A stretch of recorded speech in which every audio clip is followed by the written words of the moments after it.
What's going on, everyone? My name's Omar. I'm one part of That Mill podcast. Hope you're doing well. Today we've got a slightly different video for you, which will be a regular occurrence on the channel. In fact, hopefully 46 editions of this.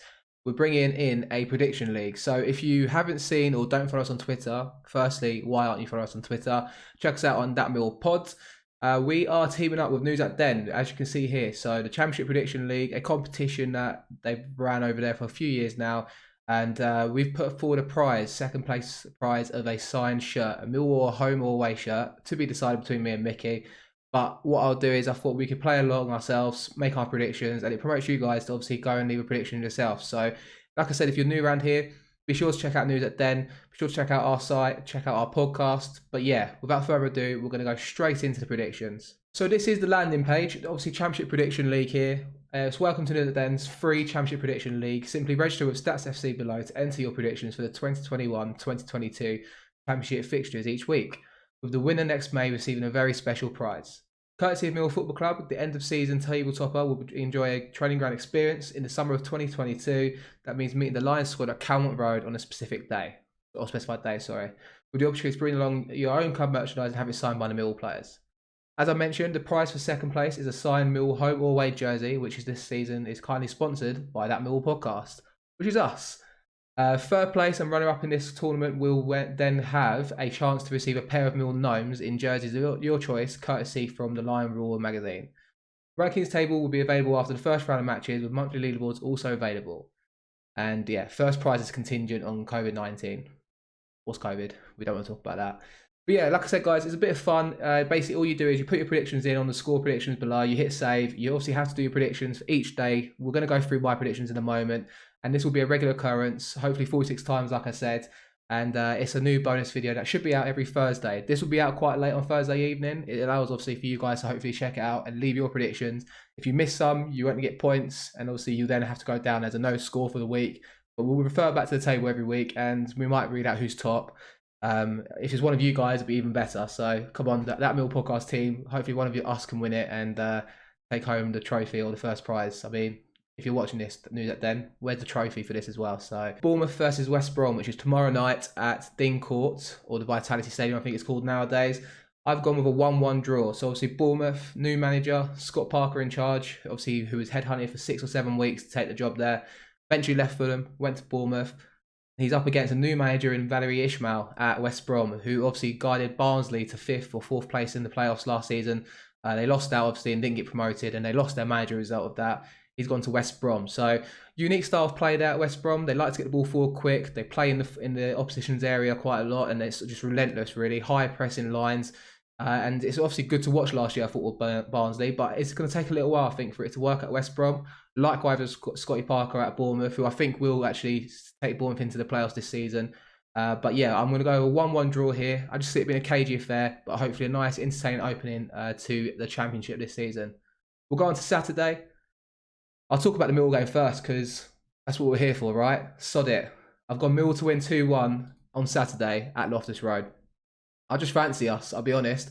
I think it's set up to be a mouth-watering occasion. 2,500 Millwall fans there in that away end at Loftus Road. I'm going to be one of them. I can't wait to give it and just have a really nice away day. Something we've missed for the last 15, 16 months, and I just can't wait. And I think the players are going to rise to the occasion. I just see a visage of Jed Wallace and Benik Afobe causing all sorts of problems for QPR. Obviously, QPR have strengthened well. We covered that in my latest podcast with Dan Marsh. If you haven't checked it out already, be sure to do so. It's the last video on this channel. But like I said, it's going to be a real kind of occasion. I just see us edging this. I think Charlie Austin might score for QPR. I might even see QPR taking the lead. But that second half, where Mills coming towards that away end, just got visions of Jed Wallace and Afobe scoring. I'll say it now. So I'm going to put us to win 2-1. I mean, I'm probably going to predict us to win every game of this tournament on the predictions. But what are you if you're not going to be a glass half full when it comes to Millwall? At least I am anyway.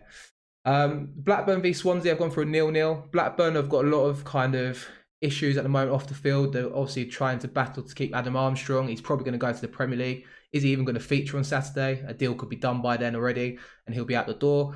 Swansea, new manager. I think Cooper left them. They're in a bit of a kind of disarray. They've lost a few loan players they had last season. Andre Ayew's also left them up front. I just think they're going to struggle this year. They're not going to finish in the playoffs, in my opinion. And I think this game's kind of set up for a 0-0, to be honest with you. A real ball draw for me, but that's my prediction. Next game up, we've got Bristol City against newly promoted Blackpool. Blackpool obviously tried to get Ballard back. He signed for us in the end. But I think Bristol City with Nigel Pearson in charge, I'm not quite sure how it's going to work out there. He obviously got the job on a full-time basis last year after being in charge for the rest of the season. I'm not convinced personally about Bristol City. I think they'll do okay this season, maybe in like mid-table range, maybe lower to mid-table. But I think Blackpool, new promotion, obviously that kind of bounce, getting promoted. First game of the season for them, away at Bristol City. I just think they might nick it 1-0. Next up, we've got Cardiff City. Mick McCarthy in charge at Cardiff City Stadium. I think they're going to win 2-0. I think it'll be comfortable for comfortable for Cardiff, against Barnsley. Like I said, lost Valerie Ishmael. They lost Alex Mowat, who also went to West Brom with Ishmael, who was their captain last season. Still got good, young, talented players there. I think Cardiff are going to be really up there this season. And with Mick McCarthy in charge, Kiefer Moore up front, they're always going to be a handful, especially at home. And I think they're going to be one of them clubs that, like ourselves, will benefit with a full stadium there at Cardiff City Stadium. Next up, we've gone for Derby County versus Huddersfield. I've gone Huddersfield to win 3-0. Not convinced on Carlos Calderon at Huddersfield personally, but he's kind of, I'm supposed County's lucky days here, because coming against Derby County, who at the time of recording are in a complete disarray.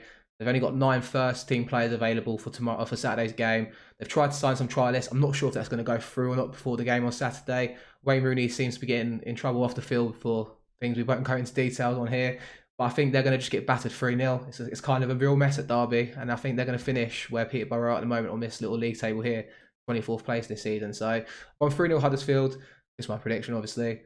Next up, we've got Luton versus Peterborough. I think this will be a real entertaining game. Obviously, Luton signed the likes of Fred Onyedinma, Alan Campbell, who was linked with Millwall in the summer, against Peterborough side that's just been promoted.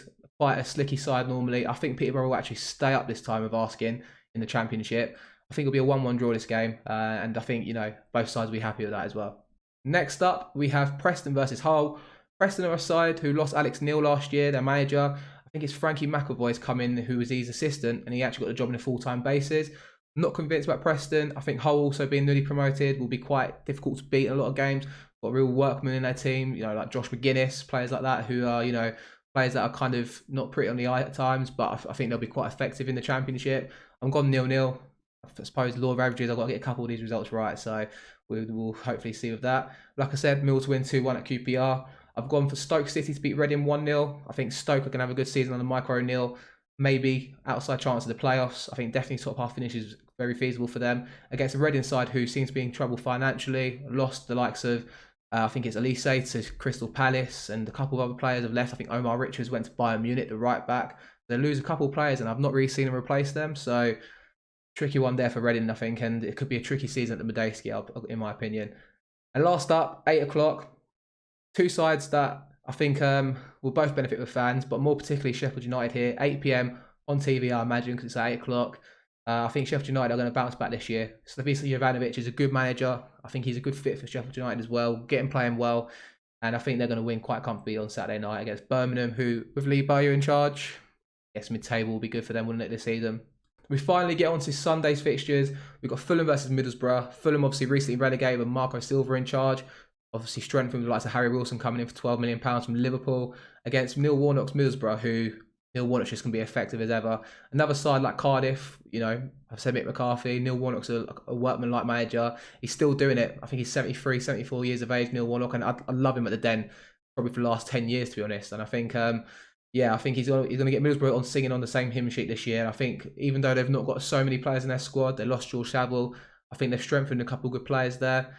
I think they're probably going to go well this year, and I imagine they will probably get close to the playoffs, like I said. But opening day 0-0 on TV on Sunday. Last up, we have Coventry versus Nottingham Forest. I think Chris Hughton's going to get something right this year at Nottingham Forest. I think they're going to be another team that has an outside chance of the playoffs against a really slick Mark Robbins Coventry side. But I think they'll just probably have too much on the first day of the season here and probably take a 1-0 victory and maybe see an early sort of run from Nottingham Forest to maybe be in the playoffs in the early stages of the season. So we'll have to see. That brings the end of my predictions here. As you can see, the next predictions available are from the 14th, which will be our next episode next Thursday. And I'm looking forward to giving these videos for you guys. So if you've enjoyed it, be sure to give this video a like, subscribe if you're new, check out News at Den's Championship Prediction League. We've got some good little prizes up for grabs, I feel like, here. And I'm looking forward to seeing if any of you guys can kind of contend at the top of the leaderboard and see where I fare up against you lot as well. So thanks for watching, guys. Subscribe to us if you're new, like I said, and we'll be back next week.